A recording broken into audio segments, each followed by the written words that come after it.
Novel मोहब्बत से खुदा तक का सफ़र, तहरीर महविश सिद्दीक़, किस्त नंबर 13।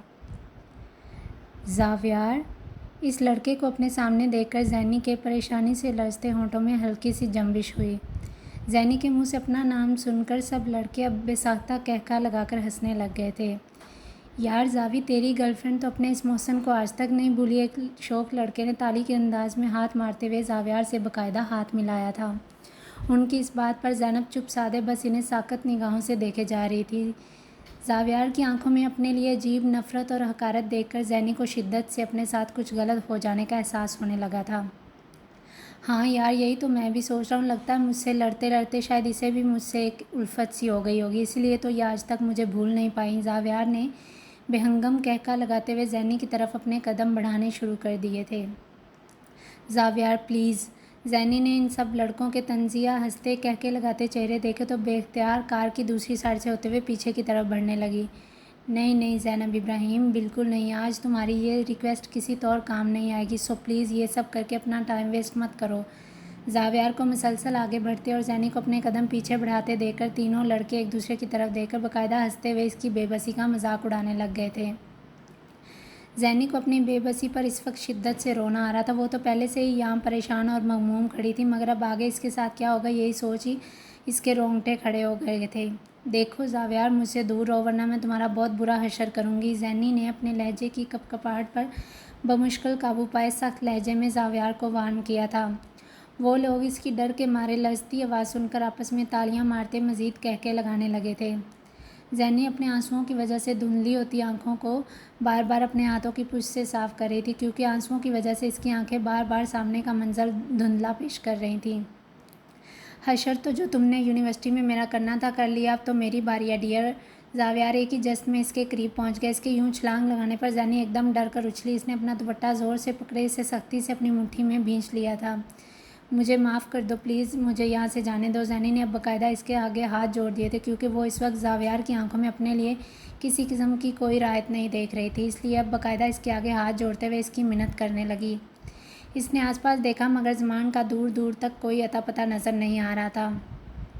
रोड खाली और सुनसान होने की वजह से यहाँ लोगों का आना जाना कदरे कम था। इसके माथे पर परेशानी की वजह से पसीने के नन्हे नन्हे कतरे नमूदार होने लगे थे। यार ज़ैनब, तुम मुझसे इतना डर क्यों रही हो? मुझे तुम्हारा ये डरपोक अंदाज़ बिल्कुल भी अच्छा नहीं लगा रहा। ज़ावियार ने अब इससे थोड़ा फासले पर रुकते हुए इससे हैरानगी से पूर्ण लहजे में पूछा, क्योंकि वो तो जिस ज़ैनी को जानता था उसका शुमार तो बहादुर, निडर और बेखौफ किस्म की लड़कियों में हुआ करता था। उसकी इस बात पर ज़ैनी कोई जवाब नहीं दे सकी थी।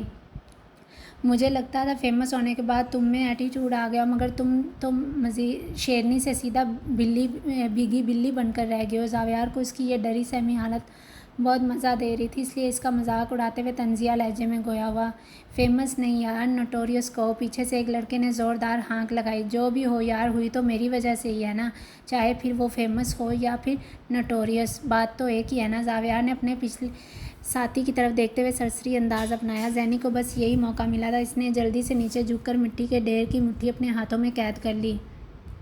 तुमने वो वीडियो लीक किया? ज़ैनी अभी सीधी खड़ी हुई थी कि इसके मुंह से यह एतराफ़ सुनकर इसे शदीद हैरत का धचका लगा था। हाँ देखो, मैंने तुम्हें एक सेलिब्रिटी की दुल्हन बना दिया है। हाँ हाँ। ज़ावियार ने अपने मखसूस अंदाज में हंसते फ़खरिया अंदाज में अपना कॉलर पकड़ लिया। इस कदर घटिया हरकत करते हुए तुम्हें बिल्कुल भी शर्म नहीं आई? ज़ैनी को अभी तक यकीन नहीं आ रहा था कि इस लड़के ने अपना बदला लेने के लिए एक लड़की की इज्जत तक दाव पर लगा दी। इस वीडियो के लीक होने के बाद सिर्फ इसकी इज्जत दाव पर नहीं लगी थी, बल्कि इसके साथ साथ इसकी फैमिली और अजलान की फैमिली को भी पता नहीं किन किन सूरत हाल का सामना करना पड़ा था। यही सोचकर इसके चेहरे पर सख्ती से भरपूर तासरात छा गए थे। क्यों? तुम्हें आई थी पूरी यूनिवर्सिटी के सामने मुझे थप्पड़ मारने पर? आज तक वो लम्हा मैं भूल नहीं सका हूँ। तुम्हारे इस थप्पड़ का बदला तो मैंने तुम्हारी वीडियो को लीक करके ले ही लिया था, मगर आज। ज़ावियार ने जानबूझकर बात अधूरी छोड़ दी। वो इसे कुछ भी कहने की बजाय सिर्फ डराने पर फोकस कर रहा था। अब थप्पड़ की बात करते हुए ज़ावियार के चेहरे पर पहले की निस्बत थोड़े सख्त तासरात छा गए थे। इसने गुस्सीले लहजे में कहते हुए दोबारा से अपने कदम ज़ैनी की तरफ बढ़ाने शुरू कर दिए। ज़ैनी इसके कदम मुसलसल अपनी तरफ बढ़ते हुए देखने लगी तो इसने जल्दी से दोनों हाथों की मुट्ठी इसके मुंह पर फेंक दी और ख़ुद बिना सोचे समझे जंगल के वस्त में दौड़ लगा दी। ज़ावियार और वो तीनों लड़के इस अचानक अवतार पर खुद को संभाल ना सके। वो लोग जल्दी से ज़ावियार के पास आ गए, जिसकी आंखों में रेत मिली मिट्टी डालकर ज़ैनी वहाँ से भाग चुकी थी।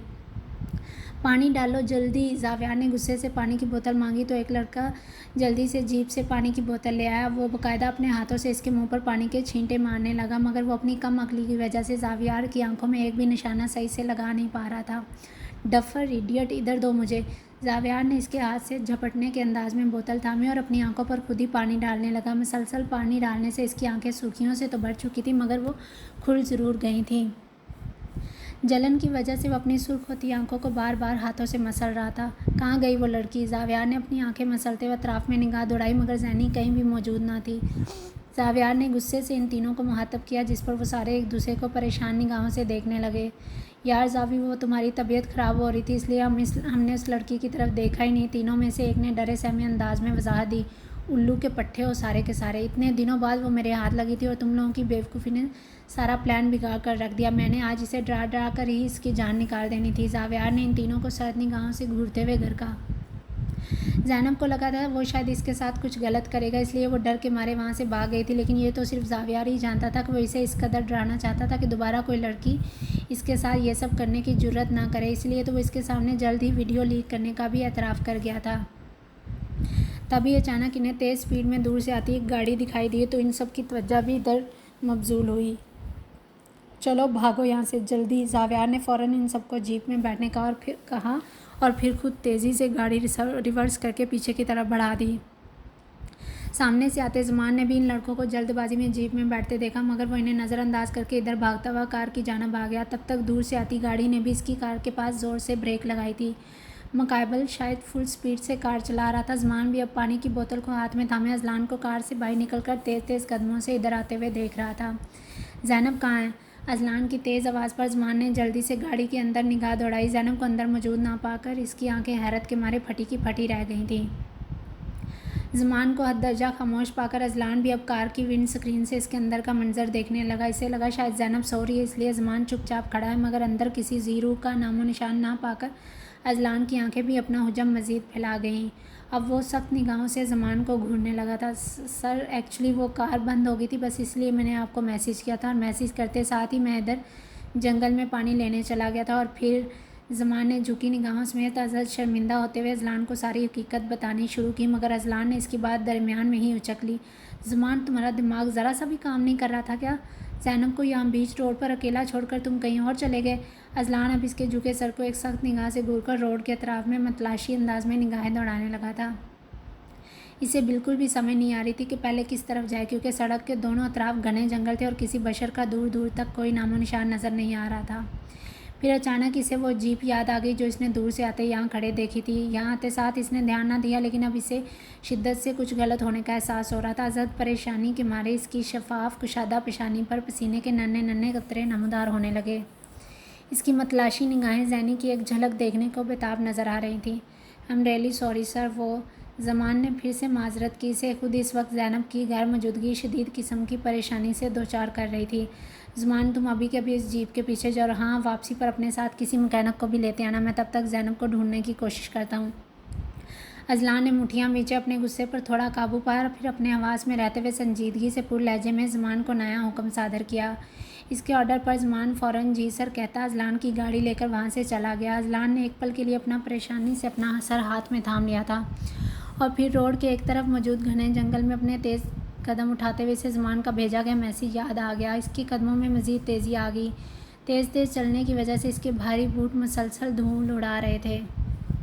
सर, ज़ैनब भाभी की तबीयत मुझे कुछ ठीक नहीं लग रही। उन्होंने मुझे घर ड्रॉप करने का कहा। मैं अभी इन्हें वापस घर ला ही रहा था कि अचानक हमारी कार ख़राब हो गई। आप जितनी जल्दी हो सके इस एड्रेस पर पहुंच जाएं। भाभी बहुत ज़्यादा अपसेट लग रही हैं। मैं तब तक कार ठीक करने की कोशिश करता हूँ। अजलान, जो अभी शूटिंग का आखिरी शॉट देकर सेट से बाहर आया था कि अचानक इसके मोबाइल की मैसेज रिंग टोन बज उठी। स्क्रीन पर सामने ही ज़मान का तफक्कुर अमेज़ मैसेज देखकर इसने अपना ड्रेस चेंज किए बिना अपने कदम बाइक की जानिब बढ़ा दिए।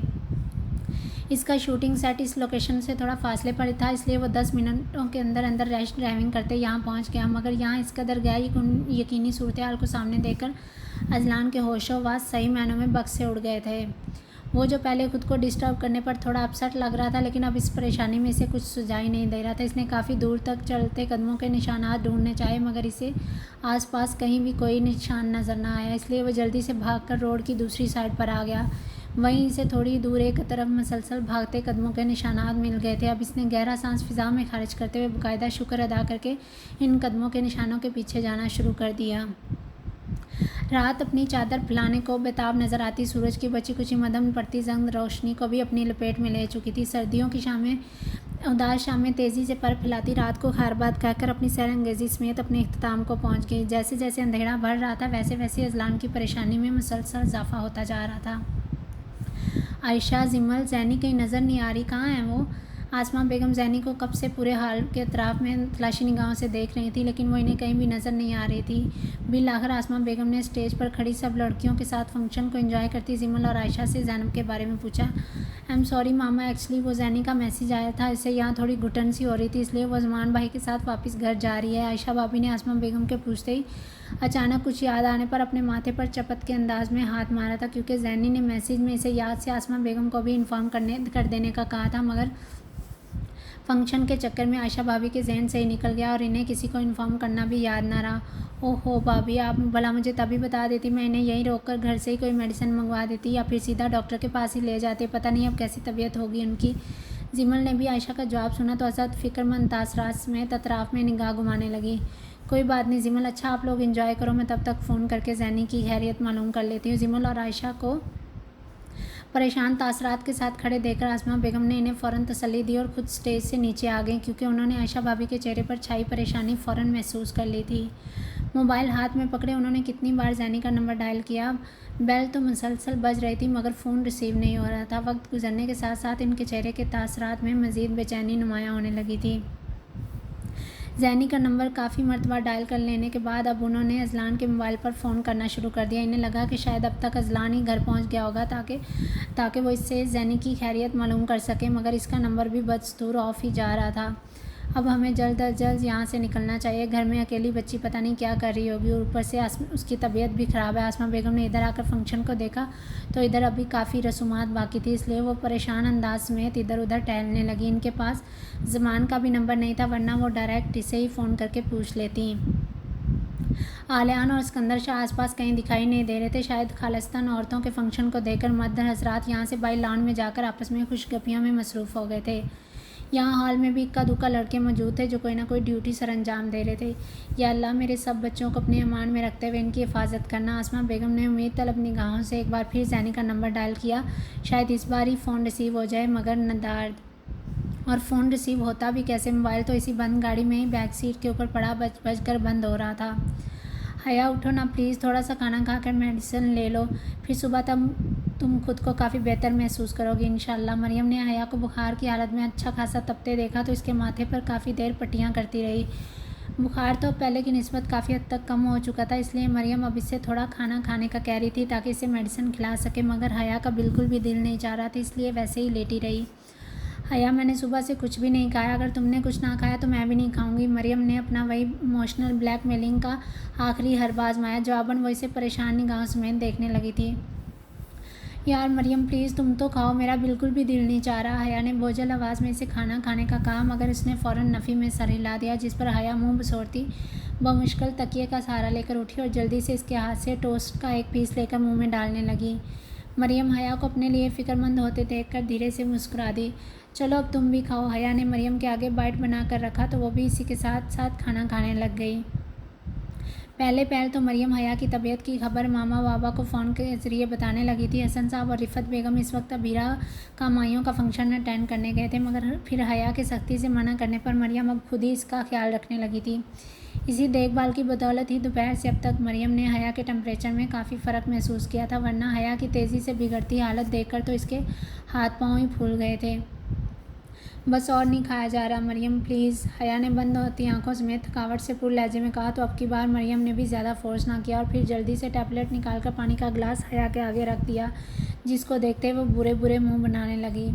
हया को इस दुनिया का दुश्वार तरीन अमर मेडिसिन लेना और इंजेक्शन लगवाना लगता था। आज भी इसे डॉक्टर ने कितनी बार कहा था कि अगर इंजेक्शन लगवा लेगी तो जल्दी पूरी तरह रिकवर हो जाएगी, मगर हया ने आहिस्ता आहिस्ता रिकवरी को मान लिया, मगर इंजेक्शन के लिए हरगिज़ नहीं मानी थी।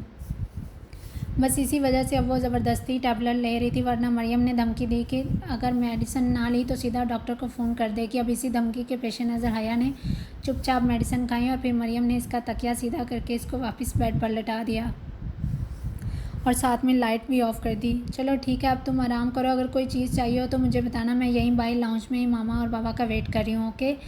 मरियम ने हया की कुशादा पेशानी पर फरते मोहब्बत से प्यार करते हुए इसका कंफर्टर दुरुस्त किया और इसे आराम करने का कहती कमरे से बाहर चली गई। दिन भर की सूरत हाल को हैंडल करते करते थक तो वो भी गई थी, मगर इसे फ़िलहाल मामा और बाबा का वेट करना था, क्योंकि उन्होंने कहा था हम लोग बस निकल रहे हैं, फ़ंक्शन तकरीबन ख़त्म हो चुका है। इसलिए मरियम अपनी किताबें लेकर बाहर टीवी लाउंज में मौजूद सोफ़े पर लेटने के अंदाज में पढ़ने लगी, क्योंकि 2-3 दिन तक इन्हें शादी के हर फंक्शन में शिरकत करना था। इस तरह इनकी पढ़ाई का हर्ज हो जाना था, इसलिए मरियम अपनी सारी असाइनमेंट अभी से ही तैयार करने लगी थी। शमसा, तुम नमाज़ पढ़ रही थी? सोनिया बेगम ने शमसा के कमरे में अचानक सरसरी अंदाज में झांक कर देखा तो शमसा को जायनमाज़ पर बैठे नमाज़ पढ़ते हुए देखकर हैरत के मारे इनकी आंखें फटी की फटी रह गईं। एक पल को तो इन्हें खुद से भी शर्मिंदगी महसूस हुई थी, क्योंकि वो अभी अभी रात के 10 बजे अपनी एक किटी पार्टी में शिरकत करके घर वापस लौटी थी। रात का खाना भी उन्होंने वहीं खा लिया था। वापस अपने कमरे में जाने से पहले वो एक नज़र शमसा के रूम में देखने लगी, क्योंकि शमसा की उस दिन की हालत के बाद से वो सोने से पहले शमसा के कमरे में एक चक्कर ज़रूर लगाया करती थी, मगर यहाँ का नज़ारा देखकर वो अपनी हैरत पर काबू न रख पाई। अब सोनिया बेगम वापस अपने कमरे में जाने के बजाय बेड के सामने मौजूद सोफ़े पर आकर मुस्तरब अंदाज में पाँव नीचे ज़मीन पर लटकाकर बैठ गईं। कुछ देर बाद शमसा ने कमरे में सोनिया बेगम की मौजूदगी को महसूस किया तो नमाज़ पढ़कर दुआ के स्टाइल में मुंह पर हाथ मेरे और फिर जायनमाज़ वापस तय करती उठ बैठी। जी मामा। शमसा की आवाज़ थोड़ी सरगोशीनुमा थी, ऐसे जैसे कोई इसकी चोरी रंगे हाथों पकड़ चुका हो। अरे वाह भाई, मेरी बेटी तो पक्की मुसलमान बन गई है, सोनिया बेगम ने थोड़ा हंसते हुए कहा तो शमसा एक पल के लिए सोनिया बेगम के हुलिये को सरसरी अंदाज में देखने लगी, क्योंकि उन्होंने इस वक्त नेवी ब्लू कलर की साड़ी जेब तन कर रखी थी, लंबे बाल तकरीबन जूड़े की शक्ल में बांध रखे थे। होंठों पर लगा डार्क लिपस्टिक का शेड इनकी फैशन सेंस को बखूबी जाहिर कर रहा था। मामा, अल्हम्दुलिल्लाह मुसलमान तो हम लोग पहले से ही हैं, क्योंकि अल्लाह ताला ने हमें एक मुस्लिम घराने में पैदा करके हमें अपने महबूब मोहम्मद सल्लल्लाहु अलैहि वसल्लम के उम्मती होने का अल्लाह तरीन शरफ़ अता फरमाया। अलबत्ता हमारे दिन भर के काम मुसलमानों वाले बिल्कुल नहीं रहे। हम लोग इस्लाम की आला तरीन तालीमात से पूरी तरह मुनहरफ हो चुके हैं। शमसा की ये बात सुनते ही सोनिया बेगम के चेहरे पर तारीक साया लहराकर वापस चला गया। मामा, ये हमारी सबसे बड़ी बदकिस्मती है कि अल्लाह ने हमसे अपना वो कुर्ब वापस ले लिया जो इसने हमें मुसलमान घर में पैदा करके दिया था। शमसा खोए खोए लहजे में सोनिया बेगम से मुहातब हो रही थी। सोनिया बेगम ने काफ़ी दिनों पहले महसूस किया था शमसा ना तो कहीं बाहर आ जा रही थी और ना ही पहले की तरह कोई हल्ला गुल्ला कर रही थी। इसकी ज़िंदगी पहले की निस्बत काफ़ी हद तक तब्दील हो चुकी थी। आजकल वो हर वक्त नमाज के स्टाइल में हिजाब लपेटे ज़ेरे लब कोई ना कोई विर्द करती रहती थी। मुकम्मल तौर पर पर्दा तो अभी भी नहीं करती थी, मगर अपने सर पर हमेशा वही स्कार्फ ओढ़े रखती थी जो इसे मास्क मैन ने बतौर तोहफ़ा इसे दिए थे। ज़्यादातर वो अपने कमरे में रहती, मुख्तलिफ़ उलमा के खिताब सुनती और इन पर अमल करने की तगवदू में लगी रहती। इसे नबी सल्लल्लाहु अलैहि वसल्लम की किसी न किसी सुन्नत पर अमल पैरा होने की कोशिश करने में बहुत मज़ा आने लगा था। जब से इसे पता चला था कि क़यामत के दिन सबसे पहला सवाल नमाज के मुतल्लक़ किया जाएगा, तब से इसने सबसे पहले फ़र्ज़ पंजगाना नमाज पर ही फोकस किया था। वो पिछले कुछ दिनों से 5 नमाज़ें पाबंदी वक्त के साथ अदा कर रही थी। अख्तर साहब को शमसा का ये नया और बदला सा रूप बहुत अच्छा लगा था और आजकल शमसा भी अपने डैड के बेहद करीब हो गई थी। वो इनकी हर ज़रूरत का खुद ख्याल रखा करती थी। आज का डिनर भी इन दोनों ने मिलकर किया था, क्योंकि सोनिया बेगम को तो अपनी पार्टी से ही फुर्सत नहीं मिलती थी। ऐसे क्या देख रही हैं मामा? सोनिया बेगम कब से शमसा को खाली खाली निगाहों से देखे जा रही थी। शमसा इनको यूँ अपनी तरफ मुतवज्जा पाकर इनके पास आकर सोफ़े पर बैठते हुए नरम लहजे से पूछने लगी, कुछ नहीं, मेरी बेटी इस रूप में बहुत प्यारी लग रही है ना, बस इसीलिए मुझे माफ़ कर दो बेटे। असूलन तो ये सब मुझे तुम्हें सिखाना चाहिए था, मगर ये सब तुम्हें मुझे सिखाना पड़ रहा है। सोनिया बेगम ने अजहर शर्मिंदगी से कहते हुए अपनी निगाहें थोड़ी नीचे झुका ली। नहीं मामा, ऐसी बात नहीं है। शमसा ने गहरा सांस भरते फ़ौरन नफ़ी में सर हिला दिया, क्योंकि उसका मकसद उनकी इंसल्ट करना बिल्कुल नहीं था। एक्चुअली मामा, हम दुनिया का घर बनाने के लिए इतनी मेहनत और तगबदू करते रहते हैं ताकि हमें बाद में किसी किस्म की कोई परेशानी का सामना ना करना पड़े, मगर जो घर हमारा अब्दी घर है इसके बारे में तो हम सोचना तक गवारा नहीं करते। शमसा का अंदाज़ कुछ खोया खोया सा था। दुनियावी घर की एक एक ईंट हम सोच समझ कर चुनते हैं, हर एक कदम फूंक फूंक कर रखते हैं, मगर इस घर के लिए हम कोई मेहनत नहीं कर रहे जो हमारा आखिरी ठिकाना है। हम हमेशा अपनी इस दुनियावी ज़िंदगी के लिए रोते धोते रहते हैं, जिसको अल्लाह ने महज खेल कूद करार दिया। ये मोहलत तो चंद गिने चुने दिनों पर ही मुश्तमिल है।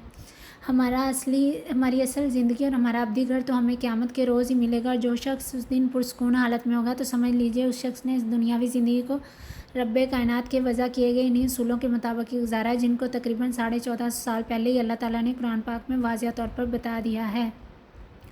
सोनिया बेगम को शमसा के चेहरे पर तमानियत की लहर दौड़ती महसूस हुई। मामा, मैं अल्लाह ताला से माजी में किए अपने हर एक गुनाह की खुलूसे दिल से माफ़ी मांगूंगी। इंशाल्लाह वो ज़रूर मुझे माफ़ कर देंगे, क्योंकि वो तो गफ़ूर और रहीम सिफ़ात का मालिक है ना। अपने बंदों की दिल से की गई तौबा हर सूरत कबूल करता है। शमसा ने अब सोनिया बेगम के शाने के साथ लिपट कर इनका दायां हाथ नरमी से थामे पूर्णम लहजे से कहा तो सोनिया बेगम की आंखों में भी निदामत के आंसू अश्कों की सूरत में बहने लग गए। क्या अल्लाह ताला मुझे भी माफ़ कर देंगे? सोनिया बेगम के दिल में अपने लिए भी एक मासूम सी उम्मीद जाग उठी। लेकिन मैं तो बहुत गुनहगार हूँ बेटा, मैंने बहुत से गुनाह किए हैं।